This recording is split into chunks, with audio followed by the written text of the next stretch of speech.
और बड़ी खबर का रुख कर लेते हैं जयपुर से। ये बड़ी खबर इस वक्त के सामने आ रही है। डॉक्टर एसएन सुब्बा राव का निधन हो गया है। एसएमएस अस्पताल में उनका इलाज चल रहा था। सुब्बा राव ने आज सुबह अंतिम सांस ली है। तो मंगलवार को सीएम भी उनसे मिलने पहुंचे थे। ये बेहद दुखद खबर।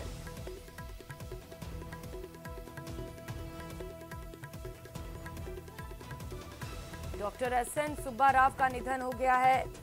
आपको बता दें, लंबे समय से वे बीमार चल रहे थे और एसएमएस अस्पताल में वे भर्ती थे, जहां उनका उपचार जारी था। सहयोगी सौरभ गृहस्थी इस वक्त हमारे साथ जुड़ चुके हैं। सौरभ, बेहद दुखद खबर।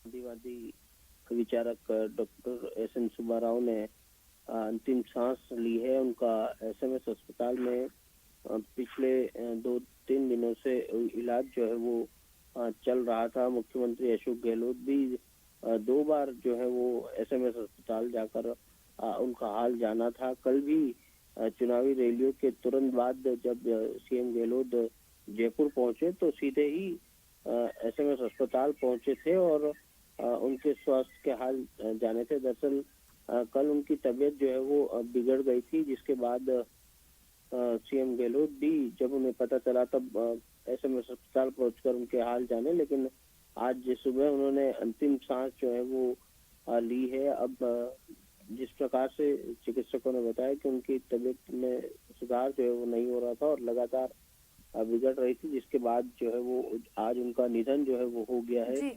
दरअसल जो एसएन सुब्बा राव है ये प्रसिद्ध गांधीवादी हैं। पद्मश्री से इनको सम्मानित जो है वो किया जा चुका है। 7 फरवरी 1929 में बेंगलुरु में जो है वो इनका जन्म हुआ था और उसके बाद से लगातार गांधीवादी सिद्धांतों पर लगातार चलते रहे। राजस्थान में भी कई आंदोलनों में उन्होंने भाग लिया है। लगातार समय समय पर राजस्थान वो लगातार आते रहे हैं और मुख्यमंत्री अशोक गहलोत जो है वो एक तरह से उनके शिष्य के रूप में ही जाने जा सकते हैं और जिस प्रकार के गांधीवादी सिद्धांत लेकर वे चले थे, जिससे मुख्यमंत्री अशोक गहलोत जो है वो काफी प्रभावित जो है होते और राजस्थान में भी कई तरह के आंदोलन उन्होंने चलाए थे और राजस्थान से एक बहुत गहरा उनका संबंध जो है वो रहा है और मुख्यमंत्री हमेशा उन्हें आदर्श के रूप में मानते थे। और कल भी जब मुख्यमंत्री जब एसएमएस अस्पताल पहुंचे थे और जिस प्रकार से चिकित्सकों ने उनकी तबीयत के बारे में बताया था, जिसके बाद सीएम गहलोत जो है वो वहीं पर ही भावुक भी हुए थे, लेकिन आज जो है वो उन्होंने अंतिम सांस जो है वो ली है और चूंकि उनका तबीयत खराब थी तो उन्हें जयपुर लाया गया और यहाँ पर जो है वो उनका बेस्ट डॉक्टरों के साथ इलाज जो है वो कराया गया, लेकिन फिर भी आज सुबह जो है वो उन्होंने अंतिम सांस ली है। जी दिनेश, बिल्कुल राजस्थान में भी उन्होंने बहुत सारे काम कराए हैं और दिनेश भी हमारे साथ जुड़े हुए हैं। दिनेश, 1929 में जन्म हुआ, बहुत बड़े सामाजिक कार्यकर्ता थे, देश में बहुत बड़ा योगदान दिया।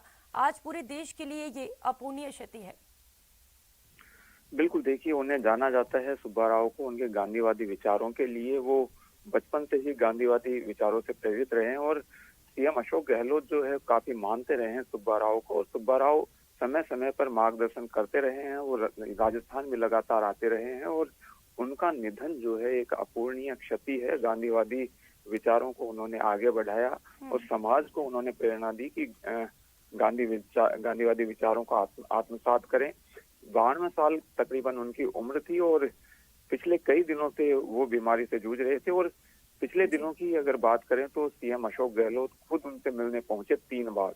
पहले जब वो प्राकृतिक चिकित्सालय पहुंचे थे वहां पर जाकर सीएम अशोक गहलोत ने उनकी कुशलक्षेम पूछी थी। उसके बाद दूसरे ही दिन सीएम अशोक गहलोत जब उन्हें तकलीफ ज्यादा बढ़ गई थी तो उन्हें एसएमएस अस्पताल में दाखिल करवाया गया था। तो दूसरे ही दिन सुबह सीएम अशोक गहलोत खुद पहुंचे थे उनके हालचाल जानने के लिए और कल सीएम अशोक गहलोत लौटे हैं 4 जनसभाओं को संबोधित करके और जब उन्हें जानकारी मिली कि उनकी तबीयत ज्यादा नासाज है तो कल शाम को एक बार फिर सीएम अशोक गहलोत पहुंचे थे, उनसे एसएमएस अस्पताल में मिलने और उनकी कुशलक्षेम जानी। और आज ये दुखद खबर आई है कि एसएन सुब्बा राव जो सुप्रसिद्ध गांधीवादी हैं वो अब इस दुनिया में नहीं रहे हैं। तो ये एक अपूर्णीय क्षति है। और सुब्बा राव जो है बेंगलुरु में जन्मे, लेकिन उन्होंने जो काम किया वो खास तौर से चंबल में काम किया। लंबे समय तक उन्होंने उस क्षेत्र में काम किया और जो कई कुख्यात डाकू रहे हैं उनका समर्पण करवाने में उनकी महत्वपूर्ण भूमिका रही। साथ ही उनको मुख्य धारा में लाने के लिए उनकी महत्वपूर्ण भूमिका रही। कई कुख्यात डाकुओं ने उनकी वजह से समर्पण किया। और गांधी सेवाश्रम की भी उन्होंने स्थापना की बिहड़ों में, जहां पर तकरीबन 3000 परिवारों के करीब 5000 लोगों को उन्होंने रोजगार दिया ताकि वो समाज की मुख्य धारा में आ सकें। तो शुरुआत से ही गांधीवादी विचारों से प्रेरित थे। 13 वर्ष की उम्र में सुब्बा राव जो है वो जुड़ गए थे भारत छोड़ो आंदोलन से, और उसके बाद से लगातार वो सक्रिय रहे। पद्मश्री से उन्हें नवाजा गया और भी कई जो विख्यात सम्मान है वो उनसे उन्हें नवाजा गया। तो ये एक अपूर्णीय क्षति। जी बिल्कुल दिनेश, गांधीवादी सोच, पद्मश्री विजेता और देश के लिए तमाम बड़े योगदान देने वाले आज हमारे बीच नहीं है। बिल्कुल अपूर्णीय क्षति है ये पूरे देश के लिए। बहुत शुक्रिया दिनेश और सौरभ, आप दोनों का।